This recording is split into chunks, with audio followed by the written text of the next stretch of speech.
Messenia, 7th century BCE. This is around the time that the Homeric epics were reaching maturity, maybe even earlier still, and many generations before the flowering of the literate culture of Athens. Greece, you could say, is still in its dark age. The Messenians are a subject people. In the previous generation, their land was invaded by the Lacedaemonians, the Spartans.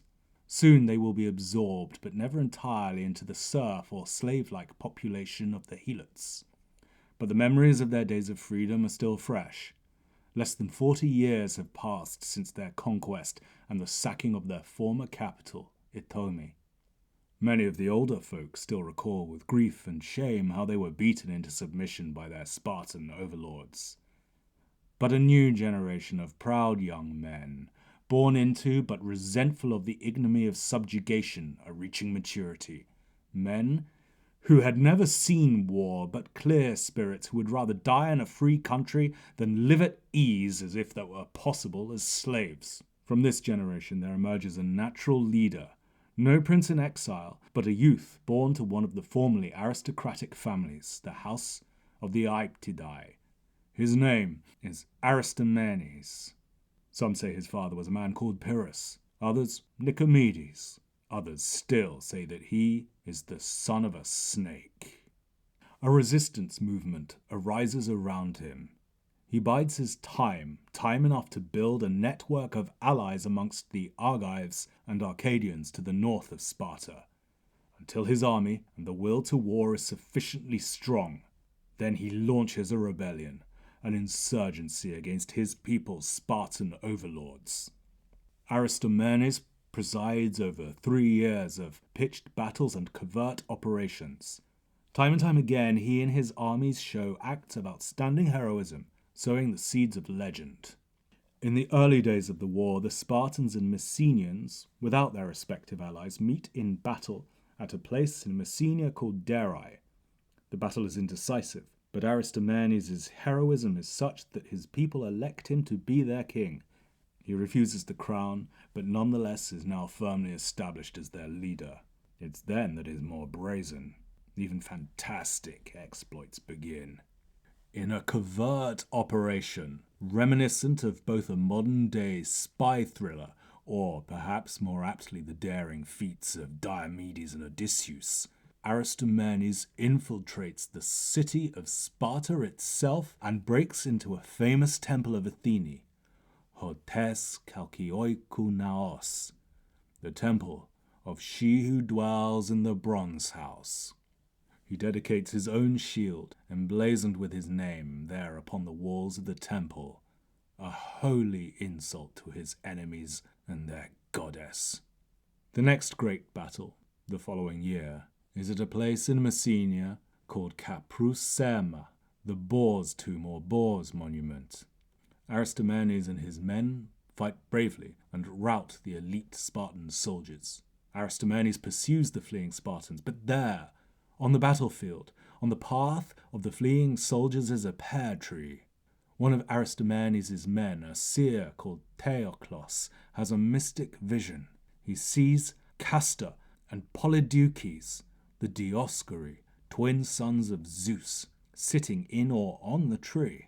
He declares it to be an ill omen and urges Aristomenes to cease his pursuit. Yet Aristomenes presses on, but while he passes the pear tree, he suddenly loses his shield. And while he searches for it, the Spartans escape. After the battle, Aristomenes goes off on a mystic quest to find his shield. His first port of call is Delphi. There the prophetic priestess Pythia tells him to go to the shrine of Trophonius at Lebadea in Boeotia. It seems that Aristomenes' visit to the shrine involves some kind of descent into the depths of the earth, possibly to the underworld, a catabasis, during which he learns of his shield's whereabouts. Aristomenes recovers his shield and plans his next adventure. He leads a nighttime ambush near the Laconian settlement of Paris or Parai. Aristomenes and his men kill a number of Spartans, steal their cattle, and drive them back to Messenia. En route, Aristomenes is attacked by Spartan soldiers led by King Anaxander. He fights them off and pursues. But once again, his pursuit of fleeing Spartans is foiled, this time when Aristomenes gets a javelin stuck in his butt. Once his bottom is healed, Aristomenes makes another covert assault on the town of Sparta itself. But he is turned away by the Dioscuri, now accompanied by their sister, Helen. Yes, that Helen. But this time a ghost. On their return from that divinely averted mission, Aristomenes and his crew capture some Spartan girls who had been preparing to celebrate a chorus of Artemis at Caryae. Some of Aristomenes' men attempt to rape them. Aristomenes will not allow it, and he kills those who refuse to back down.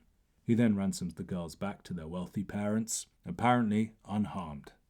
The next would-be targets of Aristomenes and his band of Messenian insurgents are some Spartan women, celebrating a festival of Demeter at a place called Eira. The Messenians attack as the women are preparing a sacrificial feast. The women fight back with their holy torches, sacrificial knives, and roasting spits, not only fighting off their attackers, but wounding and capturing Aristomenes. He, however, seduces one of his captors, a priestess of Demeter, and she releases him, later claiming that he managed to escape by rolling into a fire and burning his own bonds.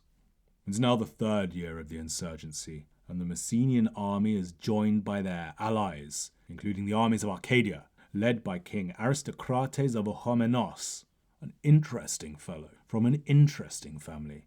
We must cover them in another video. The Messenian and Spartan armies and their allies meet in what proves to be the decisive battle of the war, the Battle of the Great Trench, Hermegaletafros. Before the battle, unknown to anyone, the Arcadian king Aristomenes accepts a bribe from the Spartans. As the armies advance, Aristomenes suddenly proclaims that the omens for battle are unfavourable and provokes his forces into a disorderly retreat, straight through the Messenian battle lines.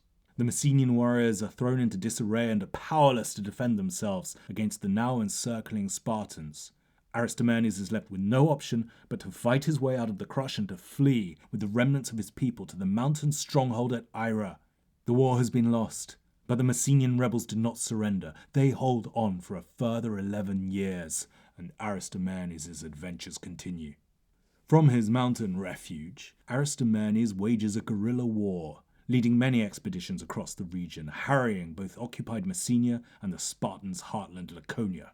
On one such expedition, Aristomenes encounters a Spartan army and in the struggle is taken out by a blow to the head and taken prisoner along with 50 of his men. The Spartans lead Aristomenes and his fellow captives to Mount Targatos, where they face a fate reserved for the greatest of criminals, to be cast into the depths of a chasm, the Kaiadas. Each of Aristomenes' 50 comrades are thrown to their death. Aristomenes is cast into the chasm too, but as he falls, an eagle sweeps down from the sky and carries Aristomenes on its back, depositing him safe and unharmed on the chasm floor. Wait, in case that seems a little far-fetched, then sure, there's an alternative version. This one is recorded for us by an obscure author called Polyaenus. Remember Aristomenes' shield? You know, the one he dedicated in the Temple of Athene at Sparta, lost at the pear tree, and then found thanks to the oracles of Pythia and Trophonius. Well, as a mark of respect for their brave foe, the Spartans cast Aristomenes into the chasm along with his shield, which then goes full flying saucer or hoverboard mode and gently carries Aristomenes down to the chasm floor. Whether he is saved by an eagle or by his shield, Aristomenes is still in great peril, trapped in the depths of a chasm, along with the corpses of his comrades and the bones of many other victims. There he languishes, awaiting death from thirst or starvation. But on the second day he is woken by the sound of a fox scavenging amongst the corpses. Aristomenes grabs onto its tail and allows himself to be dragged out to safety. Aristomenes returns to his base at Mount Eira, and news of his escape spreads amongst the Spartans. A story that he has no less escaped from death and from the depths of Hades. Aristomenes' guerrilla campaign continues. He is captured for a third time, this time by 7 Cretan archers who tie him up with their bowstrings. Aristomenes is taken to a farmstead and held hostage by 5 of the archers, while the other 2 go off to Sparta to negotiate a bounty. The farm to which Aristomenes is taken is owned by a woman and her daughter. The previous night, the daughter dreamed that wolves brought a lion to the farm, bound and deprived of its claws. In her dream, she had untied the lion and gave him back his claws. So, when the 5 archers come with the bound and disarmed Aristomenes, she knows what to do. She gets the archers drunk, steals a dagger, and cuts Aristomenes' bonds. Later, Aristomenes repays the favour by arranging a marriage between the girl and his young son. This brings us to Aristomenes' 11th year holed up in Eira. The Messenians are betrayed and the Spartans surround, and then they launch a night raid. The Messenians, men and women alike, fight bravely, but in the face of ill omens and the fulfillment of a dire prophecy, Aristomenes knows that their stronghold must fall. He gathers together his people and leads a heroic break out of the citadel, fighting his way through the besieging Spartan forces, opening up an escape corridor for his people, out of Messenia and into exile. Their first refuge is Mount Lycaeus in Arcadia. The Arcadians, long-time allies of the Messenians, greet the refugees with food, clothing, and promise to welcome them into their own homes. But Aristomenes will not cease from fight. He chooses a band of 500 Messenians and asks them to join him in a final assault on Sparta, while most of the elite Spartan warriors are preoccupied looting the captured stronghold at Eira. While Aristomenes and his troops plan the attack, King Aristocrates of Arcadia, the one who had been bribed by the Spartans, listens in and sends a message ahead to the Spartans, denying the Messenians victory for a second time. This time, however, Aristocrates' treachery is found out, and the enraged Arcadians stone their king to death. But all the same, it is too late for Aristomenes and his Messenians. Their plans are foiled and all hope of recovering their homeland is lost.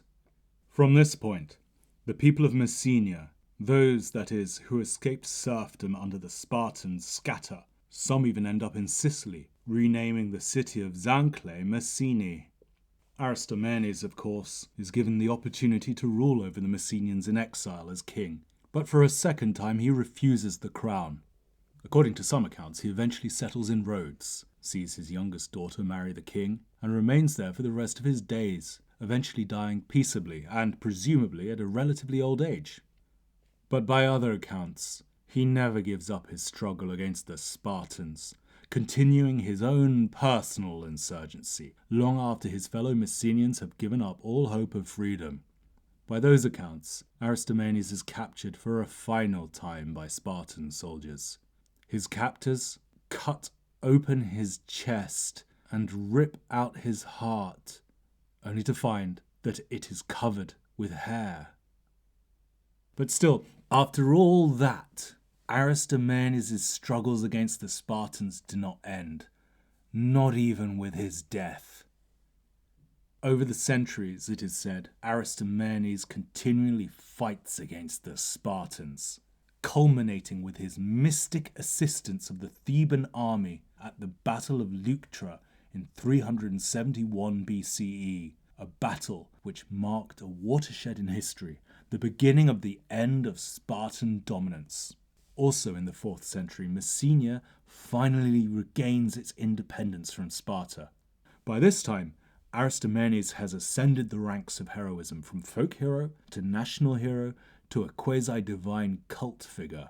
His skeleton is exhumed and taken back to Messenia, and a formal hero cult, one like the cults of Achilles and the other great heroes of legends, is established at his tomb and maintained for hundreds of years until Christianity sweeps his legacy away.